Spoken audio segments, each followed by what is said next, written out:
अस्सलामुअलैकुम वरहमतुल्लाह वबरकातुहू। Doctor Mohammad Arshad, Umar homeopathic clinic, Mandi Jajman. दोस्तों, ये जिस बच्चे का इंटरव्यू आपको दिखा रहा हूँ, आप इसकी वालदा की ज़बानी भी सुन सकते हैं। ये बच्चा तकरीबन मेरे पास 1.5 महीना पहले लाया गया था, जिसको मैंने मुकम्मल अलामात लेने के बाद 1 हफ़्ता की दवाई दी थी।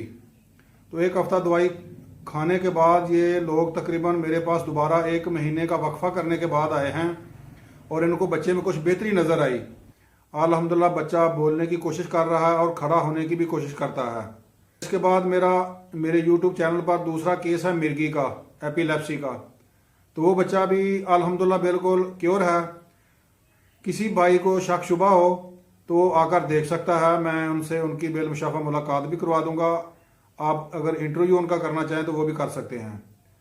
तो मेरी तमाम दोस्तों से जो मेरे फेसबुक पर दोस्त हैं उनसे गुजारिश है कि वो बराए मेहरबानी हमारे इस पैगाम को ज़्यादा से ज़्यादा शेयर करें, ताकि ये जो बच्चे हैं जो वालिदैन के लिए भी परेशानी का बायस हैं और उनकी ज़िंदगी भी बहुत अजीरन होती है, इनको उम्र भर की मजदूरी से बचाने के लिए आप हमारे साथ तावन करें और हमारा ये पैगाम ज़्यादा से ज़्यादा लोगों तक पहुँचाएँ।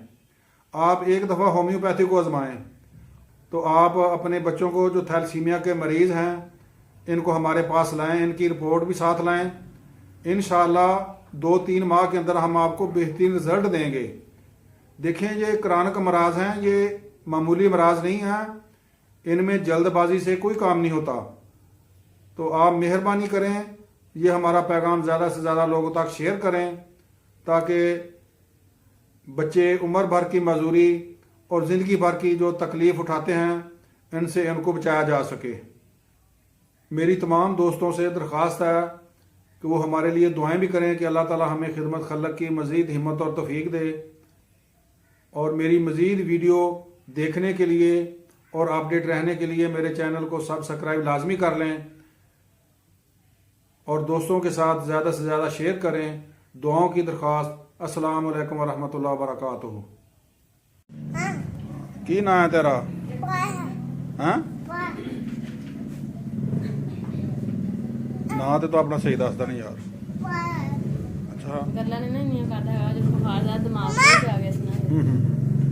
ते पैदाइशी तौर ते में के पहले ठीक सी, पहले ठीक बुखार ना लगा है। बुखार जो है ना, साहा डॉक्टर ने टीका लगाया, टीका लगाने सारे ਦਾ ਕੰਮ ਹੋ ਗਿਆ। अच्छा, ਇਹਦੇ ਹੱਥ ਪੈਰ ਦਾ ਫੋਲਡ ਹੋ ਗਏ ਸੀ। 15 ਦਿਨ ਨੂੰ ਹੋਸ਼ ਆਈ ਨਹੀਂ ਸੀ ਹੈਗੀ। ਤੇ ਹੁਣ ਤੁਸੀਂ 1 ਹਫ਼ਤਾ ਦਵਾਈ ਇਹਨੂੰ ਖਵਾਈ ਸੀ। ਹਾਂਜੀ, ਬਾਕੀ ਤੇ ਹੁਣ ਤੁਸੀਂ ਚੰਗਾ ਭਲਾ ਲੰਬਾ ਨਾਗਾ ਕਰਤਾ ਤੇ ਦਵਾਈ ਖਵਾਉਣ ਨਾਲ ਕੋਈ ਬਿਹਤਰੀ ਤੁਹਾਨੂੰ ਦਿਸੀ ਇਹਦੇ ਵਿੱਚ? ਉਦਾਂ ਹੁਣ ਖੜਾ ਹੋ ਜਾਂਦਾ, ਲੇਕਿਨ ਇਹ ਪੈਰਾਂ ਤੇ ਪੈਰ ਰੱਖੋ ਨਾ ਮੜਿਆ, ਮਤਲਬ ਫੇਰ ਖੜਾ ਹੁੰਦਾ ਵਾ। ਉਦਾਂ ਐਸ ਚੀਜ਼ ਤੇ ਹਲੇ ਨਹੀਂ ਵਜ਼ਨ ਦਿੰਦਾ ਹੈਗਾ। ਅੱਛਾ, ਉਹਦਾ ਹੁਣ ਖੜਾ ਕਰੀਏ ਖੜਾ ਹੁੰਦਾ ਵਾ। ਕਮਰ ਤੇ ਇਹਦੇ ਵਜ਼ਨ ਨਹੀਂ ਦੇ ਰਿਹਾ? ਹਾਂ, ਕਮਰ ਦੇ ਵਜ਼ਨ ਨਹੀਂ ਦੇ ਰਿਹਾ। ਐਸ ਚੀਜ਼ ਤੇ ਵਜ਼ਨ ਆ ਜਾਏ ਨਾ, ਬਿਲਕੁਲ ਖੜਾ ਹੋ ਜਾਵੇ। ਮਿਸਾਲ ਇਹ ਹਫ਼ਤਾ ਦਵਾਈ ਖਾਣ ਨਾਲ ਕਿੰਨੀ ਬਿਹਤਰੀ ਮਹਿਸੂਸ ਹੋਈ? ਲੇਕਿਨ ਹੁਣ ਖੜਾ ਉਦਾਂ ਹੁਣ ਅੱਗੇ ਖੜਾ ਨਹੀਂ ਸੀ, ਅੱਗੇ ਜਦੋਂ ਖੜਾ ਕਰੀਦੇ ਸੀ ਨਾ ਲੱਤਾਂ ਉੱਪਰ ਕਰ ਲੈਣਾ ਸੀ ਦੋਨੋਂ। ਉਹਦਾ ਹੁਣ ਖੜਾ ਹੋ ਜਾਂਦਾ, ਜਾਂ 4 ਨਾਲ ਹੁਣ ਇਦਾਂ ਖੜਾ ਕਰੀਏ ਨਾ ਤੇ ਉੱਪਰ ਉੱਪਰਲਾ ਹੱਥ ਜਿਹੜਾ ਧੜ ਉੱਪਰ ਲੇਟ ਲੈਂਦਾ ਤੇ ਨੀਚੇ ਖੜਾ ਹੋ ਜਾਂਦਾ। ਇਦਾਂ ਫੁੱਲ ਵਜ਼ਨ ਜਿਹੜਾ ਨਾ ਐਸ ਚੀਜ਼ ਤੇ ਨਹੀਂ ਨਾ ਪਾ ਰਿਹਾ ਹੈਗਾ। ਚਲੋ ਅੱਲਾਹ ਪਾਕ ਕਰਮ ਕਰੇਗਾ ਇਨਸ਼ਾਅੱਲਾ। ਫਿਰ ਹਲ ਨਾਗੇ ਅੱਗੇ ਨਾ ਕਰਿਆ ਜੇ। ਨਹੀਂ, ਹੁਣ ਨਹੀਂ ਕਰਦੇ। ਹਾਂ, ਨਾਗੇ ਨਾ ਕਰਿਓ। ਇੱਧਰ ਉੱਧਰ ਕਿਤੇ ਰਿਸ਼ਤੇਦਾਰੀ ਕੋਲ ਜਾਣਾ ਵੀ ਹੁੰਦਾ ਤੇ ਫਿਰ ਦਵਾਈ ਨਾਲ ਲੈ ਕੇ।